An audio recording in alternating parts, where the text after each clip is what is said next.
Hello everyone, welcome back.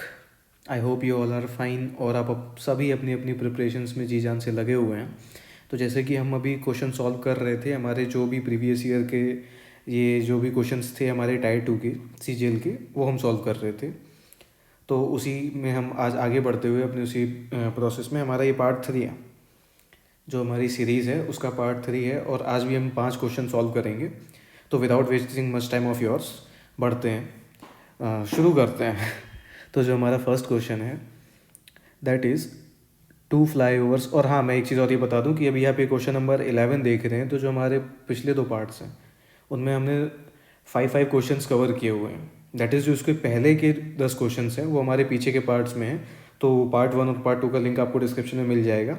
अगर आपने वो नहीं देखा है तो पहले आप उसको जा करके देखिए, फिर आप इसको देखिए। ठीक है, तो अभी हम शुरू करते हैं।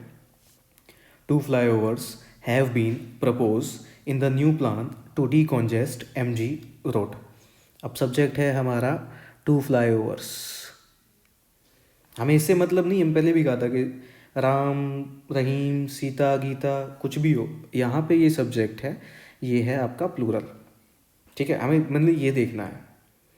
पहली चीज़ जो हम सबसे पहला काम करते हैं, क्वेश्चन कोई भी हम सॉल्व करते हैं, जो मैं अपना जो मेरा फेवरेट तरीका है वो ये है कि फीलिंग लेता हूँ।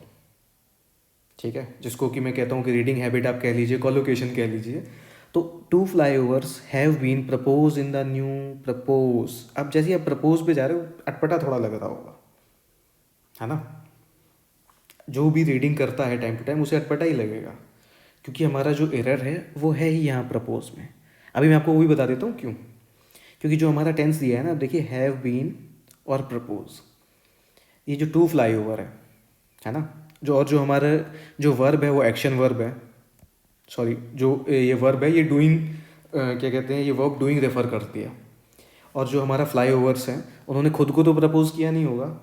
ठीक है, यानी कि जो हमारा सब्जेक्ट है वो डूअर नहीं है। Subject is not doer. Okay, तो जो हमारा ये फॉर्म है ये पैसिव फॉर्म में वर्ब लिखी हुई है, एक्टिव नहीं है। ये हमारा है प्रेजेंट परफेक्ट टेंस।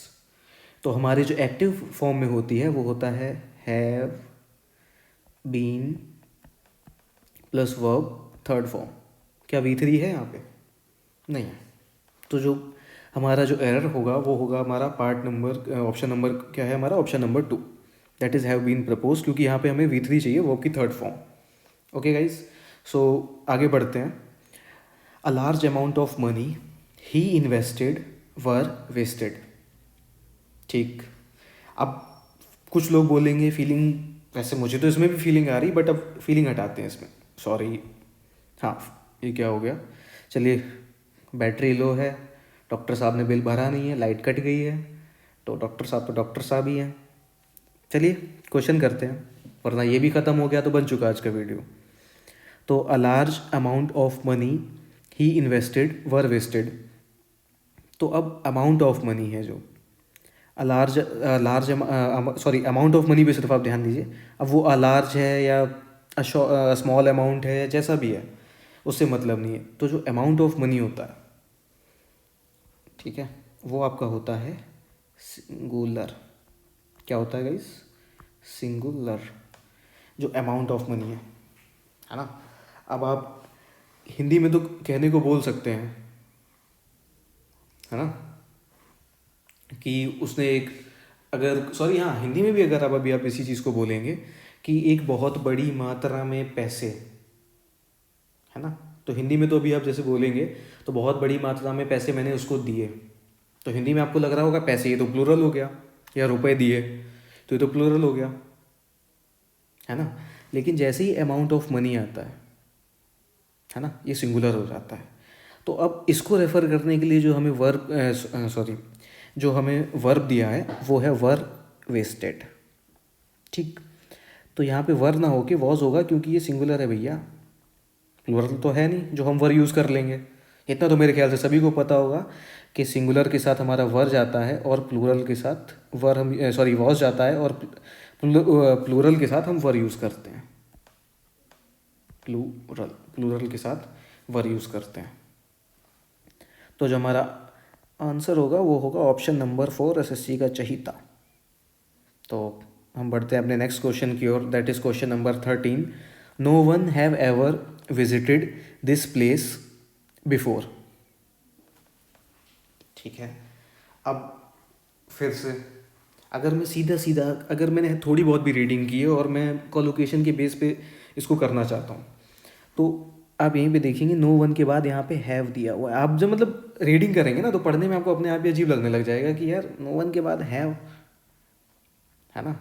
और अच्छा, मैं आपको ये और बता दूं कि मैं ये इतना सब क्यों बार बार बोलता रहता हूँ कि कोलोकेशन, रीडिंग, इस पे ग्रामर के रूल्स इक्वली इंपॉर्टेंट हैं, और मैं कहूँगा वो ज़्यादा इंपॉर्टेंट है। बट एक बार आपको रूल्स आ भी गए, ठीक है, तो अब आप हर क्वेश्चन में ये सब्जेक्ट और ये वर्ब, ये ऑब्जेक्ट, ये ढूंढते रहोगे, प्रपोजिशन, प्रपोजिशन का ऑब्जेक्ट, प्रोनाउन, तो सारा टाइम तो भैया गया इसी में गया। आप ढूंढते रहो, मार्क करते रहो। टायर 2 तो चलिए, टायर 2 में एक बार आप फिर भी सस्टेन कर ले जाओगे क्योंकि टाइम है आपके पास 2 घंटे स्पेसिफिक इंग्लिश के लिए। टायर 1 में क्या करोगे, टायर 1 में क्रॉस करके ही तो जाना पड़ेगा। जब तक आप यहाँ टाइम सेव नहीं करोगे तो आप मैथ्स में कैसे टाइम दे पाओगे अपना एक्स्ट्रा। मैथ्स में या रीजनिंग में आप जो भी 1-2 क्वेश्चन मार्क करके आओगे, उसमें फंसोगे, उसमें कैसे टाइम दोगे अगर आप यहाँ पे यही करते रह जाओगे। सपोज दैट आपके एरर के 5 क्वेश्चन आ रहे हैं, ठीक है, और अगर आप 5 में से 3 में भी टाइम बचा लिए गए, तो आपको पता है आप सिर्फ रीडिंग से आप सब्जेक्ट ऑब्जेक्ट वर्क करते बैठोगे ना, उस क्वेश्चन को आपको सॉल्व करने में 1 मिनट जाएगा। यहाँ यहाँ आप 10 सेकंड में 3 क्वेश्चन आपने सॉल्व कर लिया, तो आपका टाइम कितना बचा। मैं कह रहा हूँ आप 1 मिनट नहीं, 40 मिनट 40 सेकंड लोगे तो आपका टाइम, एक क्वेश्चन पे आप 30 सेकंड टाइम बचा रहे हो, ठीक है। 3 क्वेश्चन में आपने 90 सेकंड बचा लिया, और अब 2 क्वेश्चन में, यानी कि सपोज दैट हम फीलिंग लेके एक बार करना चाहते हैं, उसमें हमारे 10 सेकंड एक्स्ट्रा बर्बाद भी हो गए, तो हमारे 2 क्वेश्चन में ही तो होंगे 10 सेकंड एक्स्ट्रा बर्बाद। तो भी तो अगर आप यहाँ से 20 माइनस कर लीजिए, आप 70 सेकंड फ़ायदे में, और एग्जाम में गाइस 1-1 सेकंड मैटर करता है, ठीक है।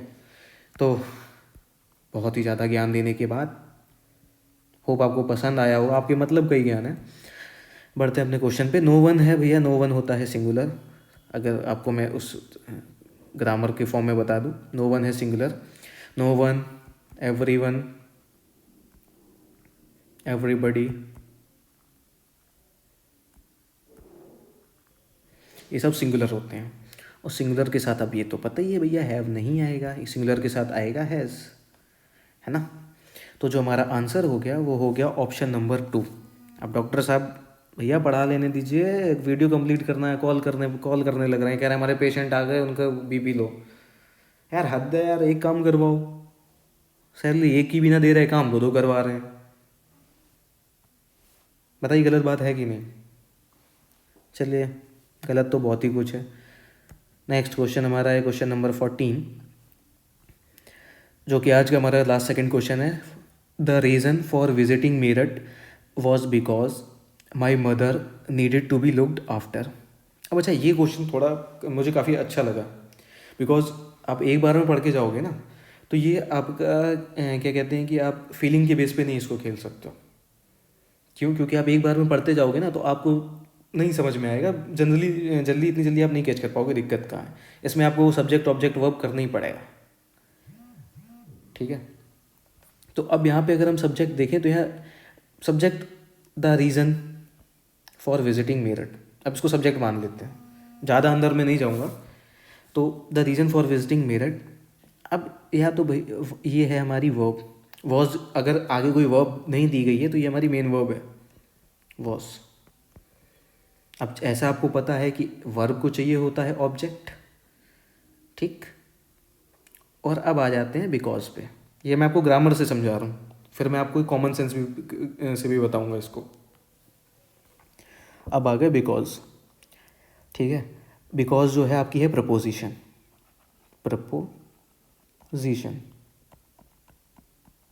प्रपोजिशन, और सबको पता है कि प्रपोजिशन का एक ऑब्जेक्ट चाहिए होता है, प्रपोजिशन को अपना एक ऑब्जेक्ट चाहिए होता है। अब यहाँ पे तो भैया ये एक ही ऑब्जेक्ट है, या तो इसको वर्ब का बना लो या ये प्रपोजिशन का बना लो, ठीक है। मोस्ट ऑफ द केस में बिना वर्ब के तो सेंटेंस होगा नहीं, तो भैया हम प्रपोजिशन को ही हटाएंगे, बिकॉज हटा भी दो।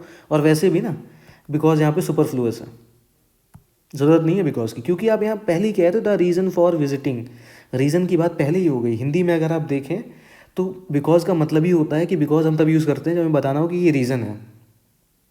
या तो ये सेंटेंस ऐसा होता कि आई विजिटेड मेरठ बिकॉज, तो सीधा सीधा चल जाता, ठीक है, अब यहाँ पे clearly the reason for visiting Meerut mention है, तो यहाँ पे हम बिकॉज क्यों यूज़ करेंगे। और एरर हम मोस्ट ऑफ द टाइम्स जो ये आगे वाले पार्ट है इसमें करेंगे। ऐसा नहीं है कि हम the reason for visiting Meerut में एरर निकाल देंगे, नहीं, हम ये मान के चलेंगे कि आगे जो लिखा है वो सही है। और दो केस में जब एरर हो, जो कि हमारे अभी नेक्स्ट सेंटेंस में होने वाला है हमको, वो भी मैं आपको बताऊंगा कि जब एक ही सेंटेंस में दो एरर हो और वहाँ पे स्लैश बीच में अलग अलग कर दिया गया हो। ठीक है, I hope everybody have got it. तो अभी आगे बढ़ते हैं, हैज़ गॉट इट, सॉरी मैं खुद ही गलत बोलता हूँ।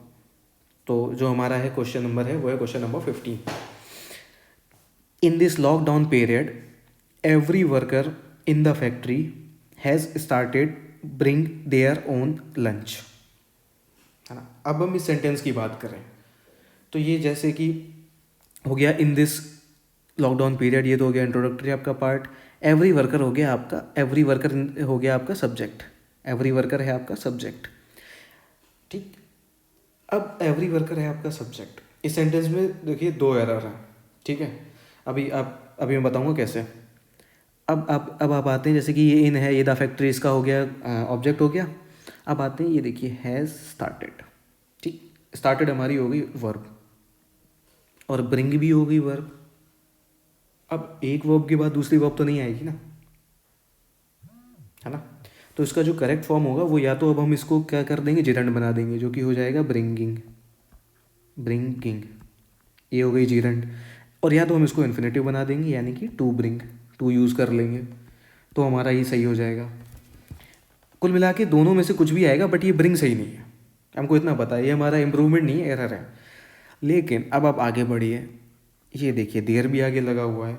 और अभी हमने ऊपर कौन से क्वेश्चन में किया था, ये देखिए इस क्वेश्चन में मैंने आपको बताया हुआ था कि एवरीबडी हो, एवरी वन हो, एवरी या कुछ भी हो, एवरी मैन, एवरी वुमन, कुछ भी हो, है ना। कहाँ गया, ये था हमारा क्वेश्चन। तो एवरी वर्कर, तो ये भी हमारा फिर एवरी लग गया आगे, तो ये सिंगुलर हो गया। अब देयर तो नहीं यूज़ कर पाओगे आप, तो या तो हिज करो, ठीक है, तो ये सही होगा। लेकिन अब हम अपने ऑप्शन में आते हैं। ऑप्शन में देखिए तो एक जगह स्टार्टेड ब्रिंग को अलग कर दिया है, और ये हमारे ऑप्शन नंबर 3 में देयर को अलग कर दिया है।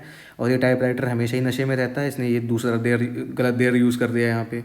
तो गाइस समझ जाइएगा, डॉक्टर साहब जानते हैं आप कितना पैसा बचाते हैं, आप देख लीजिए, सस्ते टाइप राइटर, THEIR कर लीजिए इसको, देयर।